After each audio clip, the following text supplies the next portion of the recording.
Guys, welcome back. Today's workout is all about shoulders. So if a shoulder focused workout is what you are looking for, I got you. Screenshot the screen and let's get into it.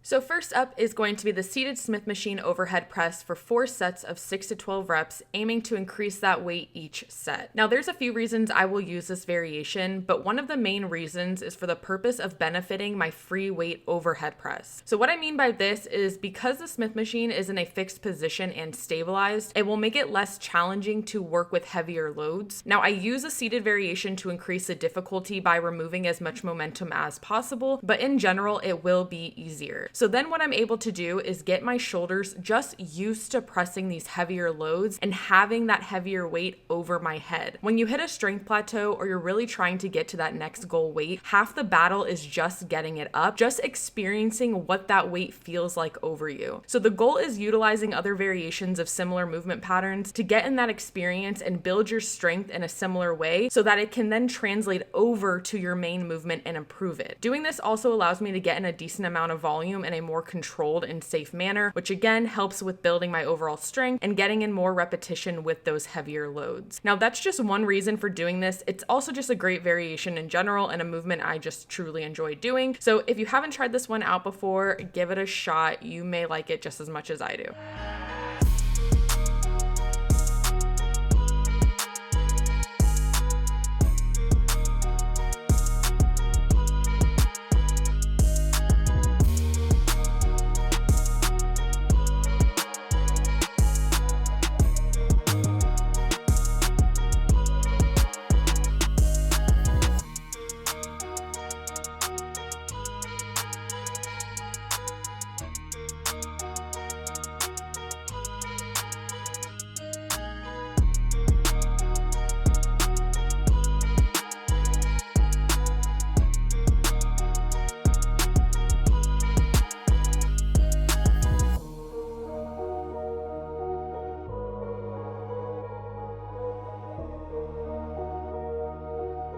Next up, sticking with that overhead press pattern, we are doing a standing single arm hammer overhead press. So this is a bit brutal after that Smith press, but it's going to target your delts in a different way and it challenges your single arm strength. So I like to hold on to something, especially the heavier you go, the more it will help with keeping you aligned. But you can also just stand with your non-working arm straight out to the side and a wider foot stance, and that should provide enough stability for you. You're doing 3 sets of 8 to 12 reps, aiming to increase that weight each set. And mostly everyone has a weaker side, so make sure you do start with that weaker side. That way you don't continue to encourage your strength and balance by getting in more reps on the stronger side.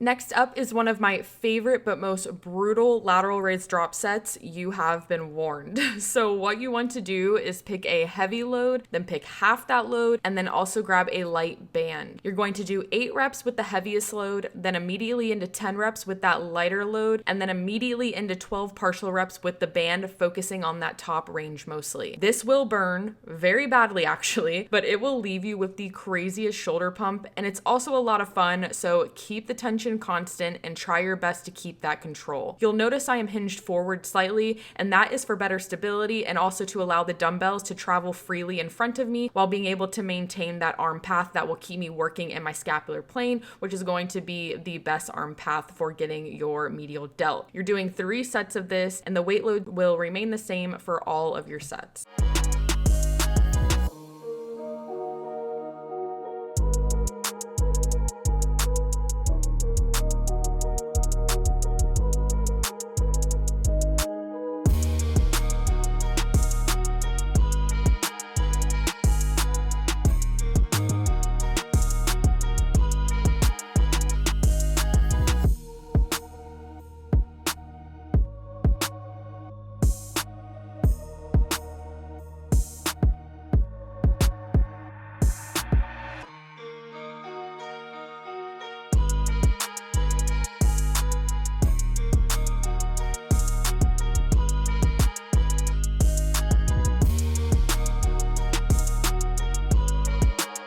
And once you're done cursing me out from that last exercise, you will then go into one of my favorite exercises for shoulders, and that's a seated cable face pull for 3 sets of 10 to 12 reps, increasing the weight each set. So you want to put your feet on the cable machine and lean back slightly. Make sure you're sitting back far enough to allow your arms to fully stretch forward without your range being cut short. I put my notch at the 14 level just for reference, but everyone's cable notches will vary. You just don't want it all the way at the top. Just a few notches above your head is good. You're pulling down at an angle toward your forehead, and there's several ways that you can grip the rope. Just do what feels most comfortable for you. Sometimes I'll grip like this, sometimes I'll grip like with a reverse grip. There's all types of things you can do, but ultimately it's just going to depend what gives you the best contact and feels most comfortable on your shoulders and your grip strength overall.